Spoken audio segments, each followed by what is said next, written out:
Good evening and thanks so much for staying with Africa News Network. My name is Cindy Mabi. Good to have you. The Competition Tribunal resumes hearing on the forex trading scandal in which at least 17 banks were implicated. But legal counsel for the tribunal says that the case cannot go to trial until the tribunal has clarified its position on separations and exceptions. ANN7's Kenny Mapanga has more. The Competition Commission is calling on the tribunal to rule speedily on the issue of separations. The Commission argues that each case should be judged on its own merits. This is after some implicated banks withheld their plea, arguing that they are not fully aware of the case against them.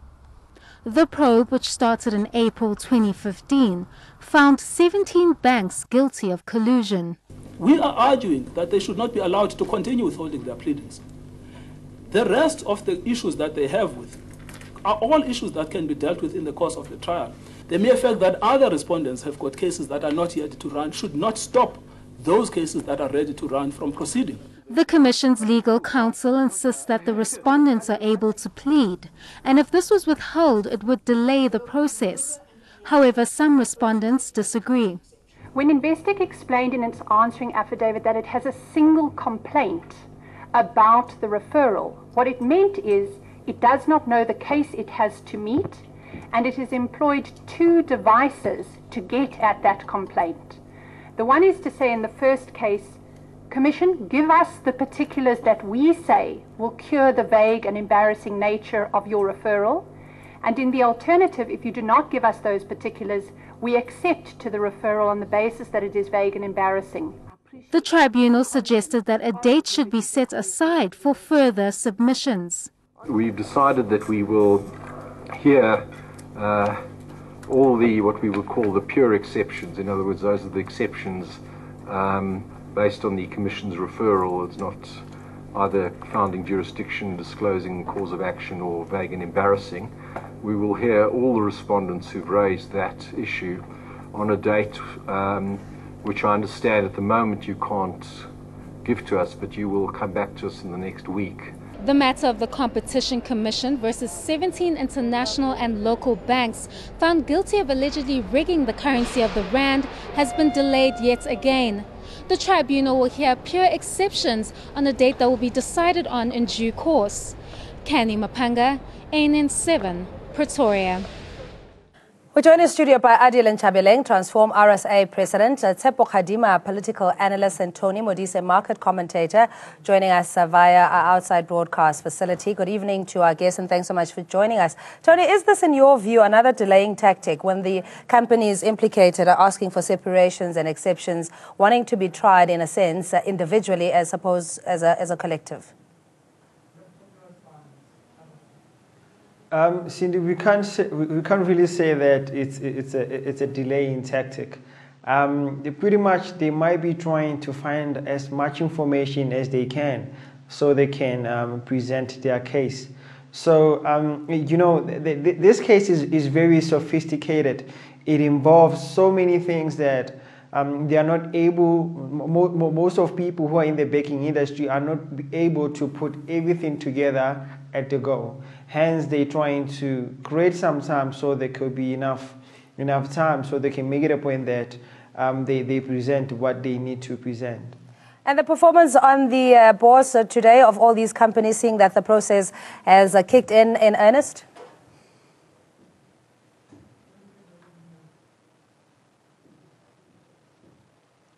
Hi, Tony, can you hear me? All right, we're going to have to get back to him. I mean, obviously, it's business as usual. Not much dent has happened with the listed companies who are implicated in the foreign exchange corruption scandal. Tsepo, your view in what the companies are asking for, is that for you reasonable, or is it just a delay mechanism? It shouldn't surprise us what they are doing. It's certainly delaying tactics, but that is customary to institutions or corporations that are moneyed and are large in an environment such as ours, whereby we have a state and specifically a government that is sitting or presiding over institutions of power, but they are powerless. Effectively, they are timid from taking the hardcore decisions. we should contrast and compare the situation with what happens in the United States. When the Attorney General of State of New York stands up and say, you banking institutions, be it JP Morgan, Morgan Stanley, or any one of those, I'm going to arrest the CEO. They pay the fine immediately. There is no army of lawyers that they hire, as currently we are seeing we've been the case with the 17 banks that we must not forget, by the way. Why is this case so important? It is important because 500 billion rand, 500 billion was wiped out. Effectively, that is money that was lost to this country. How there is no outrage? How come there's no demand for accountability? How all of these other holier-than-thou organizations that issue press releases at whims, at really non-issues, why they've kept quiet and why we still listen to them, it is flabbergasting to say the least. But certainly, this case, what we need, I think, if anything, two things.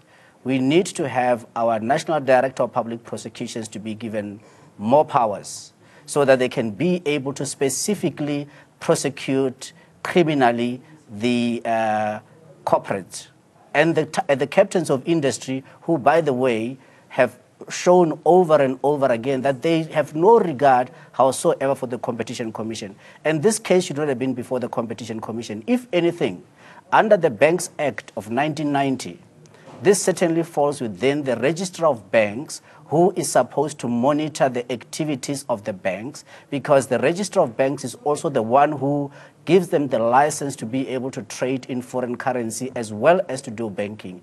Why, from both Governor Lesetja Kganyago, his Deputy Governor Kuben Naidu, both of them, in fact, they're the ones that were supposed to have been telling the nation what they have done and why they failed to do something and what exactly constrained them, because the law is very clear. But that being said, this is the time for President Zuma to show leadership.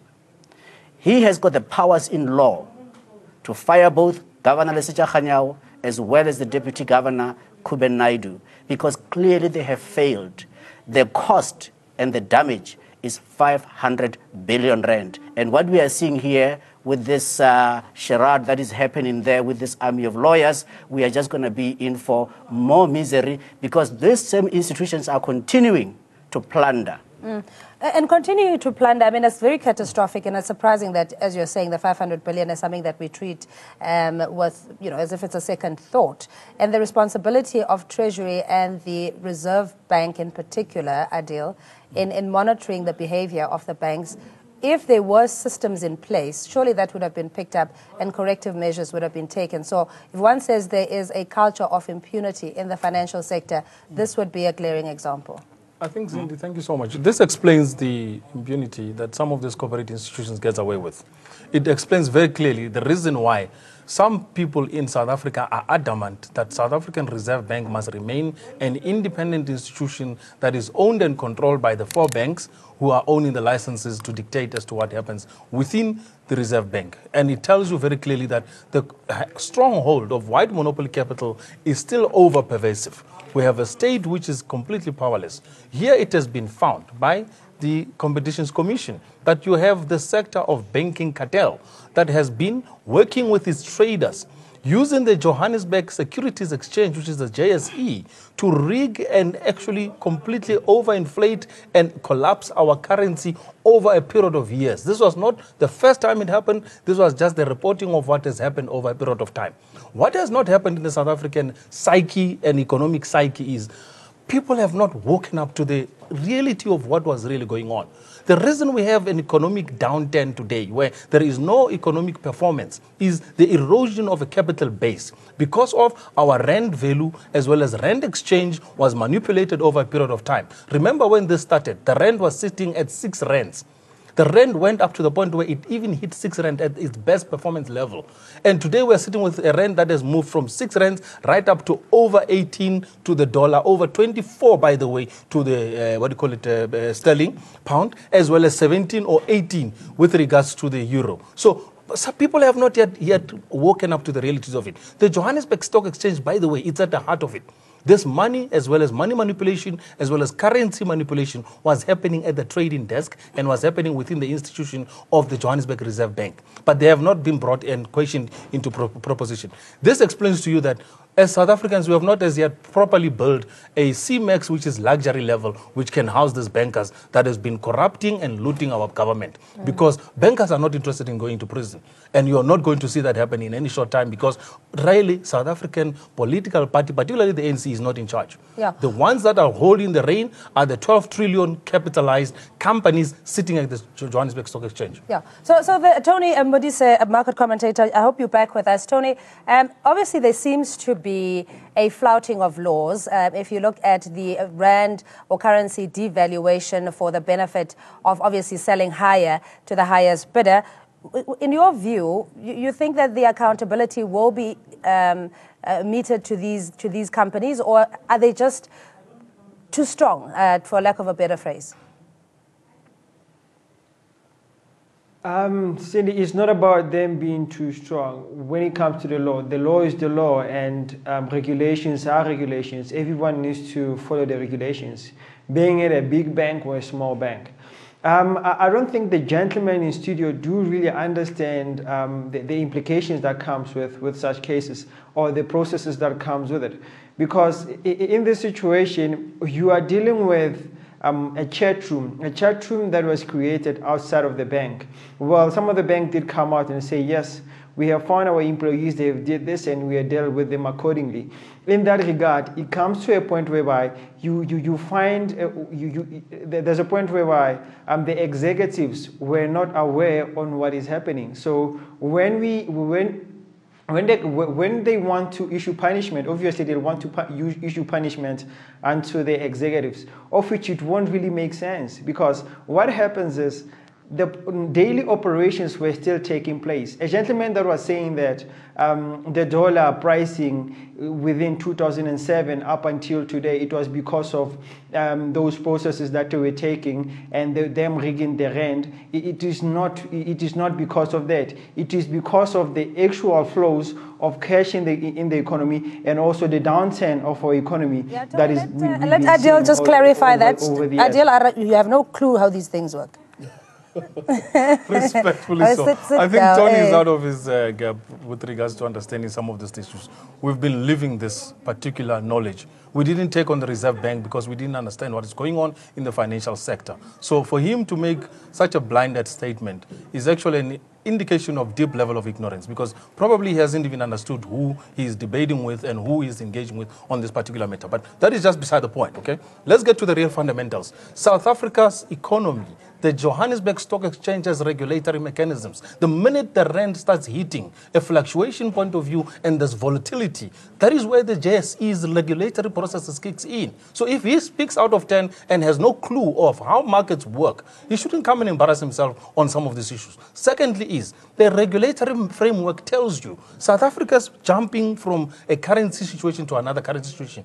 Here the Reserve Bank's role is to maintain the stability of the currency and the rand. Why did the Reserve Bank not say anything and call out a shot and say, guys, we have a yellow card here. Somebody's been manipulating with the system, as we're talking about. Why did the Johannesburg Stock Exchange bring back its traders and say, guys, we're seeing an unusual amount of trading that is happening that is currently shorting the rand? This was a deliberate move. Yeah, so can executives, sorry Adil, then Correct. argue and say, look, there's a chat room or, an engine room, so to speak, of operators, foreign exchange traders, where the executives are oblivious of what the day-to-day possible manipulation. The employees were the scapegoat. The banks knew that the employees were shorting the rand. That's why they made the profits and were able to pocket some of the money and keep quiet. They are only passing the blame. We know about what happened in the Bank of Scotland when it was shut down and was actually had to be sold because they gave a trader a huge amount of money who actually gambled on the bank. So this is not a new play in the market. He might not know the facts of what happened within the environment of investment banking as well as the environment of currency trading. Yeah, I so just want to get a view from... matter. Yes, Look, sure, I think there are two things. First and foremost here, there is a guilt finding by the Competition Commission. This is no longer an issue of, well, let's try and think. This is really in terms of the realm within the Competition Commission. The 17 banks have been found guilty, meaning there was an investigation, the facts were tested, and they've now been found guilty. And in terms of the rules, they ordinarily are supposed to pay 10% within that unit that was trading in the currency. The question that we should be asking is that a deterrent enough? And clearly it is not a deterrent, because these banks are delinquent repeat offenders. The only thing that can effectively remedy this malady and this corruption to the core, as I say, 500 billion rand was lost. The people who are on social grants felt that the little social grant that they get, it could no longer buy them what even they'd be able to live on. And the Statistician General has already told us that much. When you look at the Reserve Bank, for example, that insists that its mandate should only be the currency, it is failing utterly to do so. The volatility of the rand is not as a direct result of economic activity and performance of this economy, but it has been by and large due to the fact that those that have been given this important work of trading in the currency, licenses to trade, they make the rules for themselves. They are the law unto themselves, because we have a Reserve Bank registrar who has completely failed. We have a Reserve Bank governor who has completely failed. If anyone was to have known that something is wrong, it was to be the governor of the Reserve Bank, not the Competition Commission, which had the case referred to it. So therefore, what failed? The checks and balances that ordinarily were supposed to have been there, it means that they are non-existent. And hence we see the volatility, and I've made the case before. The volatility of the rand against the US dollar is one of the key contributors to not only our economic decline, but to the lack of seeing long-term investment in terms of bricks and mortar. And one of the most flabbergasting things is when you hear even government ministers talk about those that are trading the bond market, that is monopoly money, that is a casino, it's a gambling pool. But those that are trading that, they refer to them as investors. Investors are only those that are investing for the long term, that cannot liquidate their position with ease within minutes, as currently is the case. And they are not able, the long-term investors are not able to come into this market because of the volatility, which creates uncertainty. And with uncertainty, it's not possible to take long-term investment decisions. But the issue here is that once and for all, as South Africans, we now have to really pay careful attention to this. And the only person today who can redeem us from this untenable, grave situation is President Zuma. He must show leadership. He must bring a clean-up, not a reshuffle. He must bring a clean-up at the South African Reserve Bank. The evidence is there. 17 banks have been found guilty. 500 billion rand has been lost. The currency has moved, as Adil was saying, and those facts are true, from 6 rand not long ago. Now it's at 13 rand. What kind of a performance is that? On those points alone, on those facts alone, those facts are substantive enough to warrant the removal of these people who are the enemy to the economic growth, to the economic stability, and all of us. We end up with an army, ever-growing army of the unemployed, the poor, and let's get a response. Tony, just your view, and especially with the oversight role that the Reserve Bank ought to play when it comes to the financial sector willy-nilly manipulating currency for their own gain.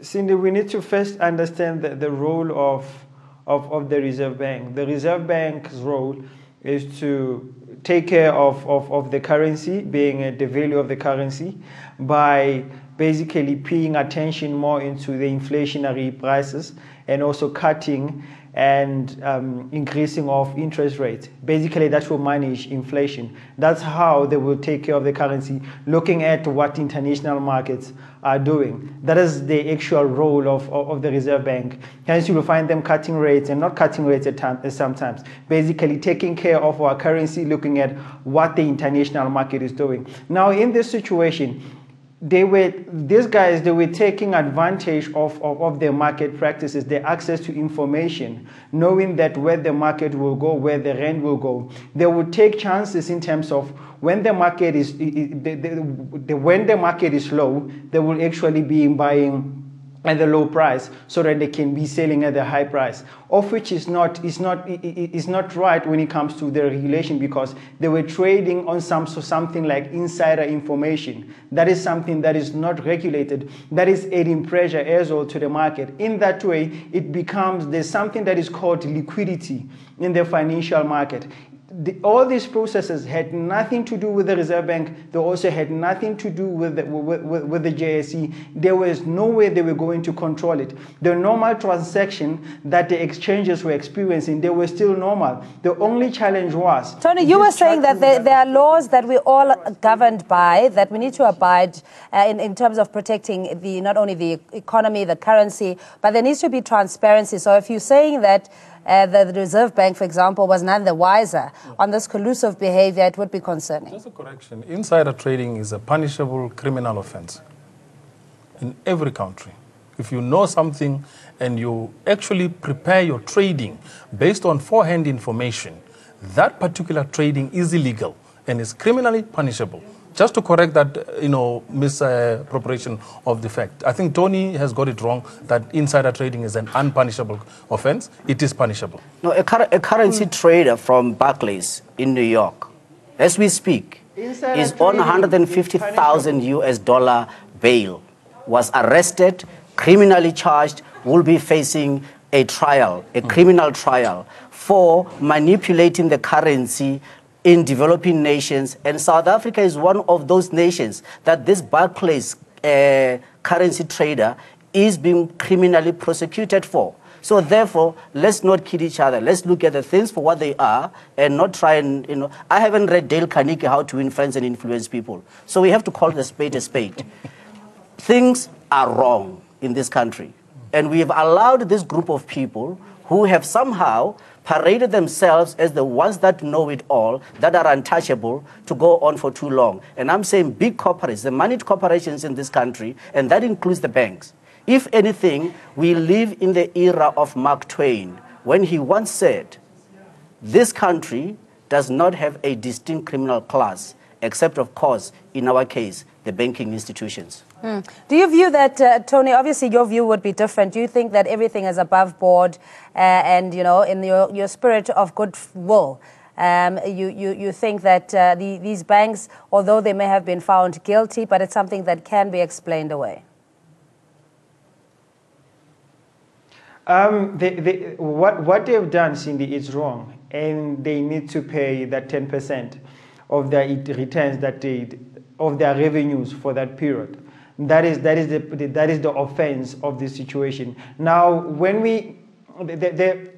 the whole situation, like I was saying earlier, it's similar. It's almost similar to insider trading, but it is not insider trading. The idea of it was these people were trading with information. That was what the problem about it. It was adding pressure to liquidity within the market.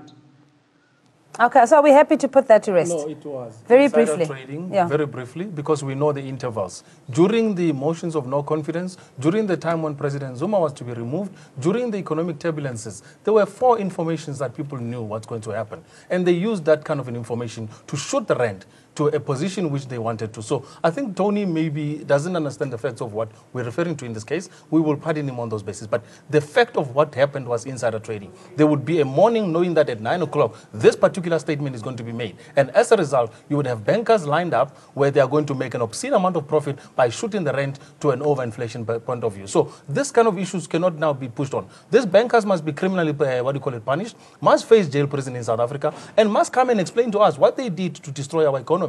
We are currently looking at radical economic transformation. We need that capital that they eroded out of South Africa. We need that market confidence to be brought into this country so that we can create jobs, we can build houses for people, we can provide the necessary economic security for our people. That is very important for us. But it's as if the collusive behavior has become second nature, because you walk away with 10% penalty. Correct. We don't have big revenue. enough prisons to accommodate bankers, which must be luxury line 5-star prisons where they can enjoy their lifestyle at home. Right now, we have to keep them at home. That is the reason. Okay, we're going to leave it there. Ren Nchabeleng, and thanks so much, Khadima. That's Adil Nchabeleng, Transform RSA President, and Tsepo Khadima, political analyst, Tony Modise, market commentator, joining us via outside broadcast facility. You at home, thanks so much for joining us. It's an early evening for us on Mondays, because up next, the beautiful game with Len Moleko from myself and the team. Be abundantly blessed.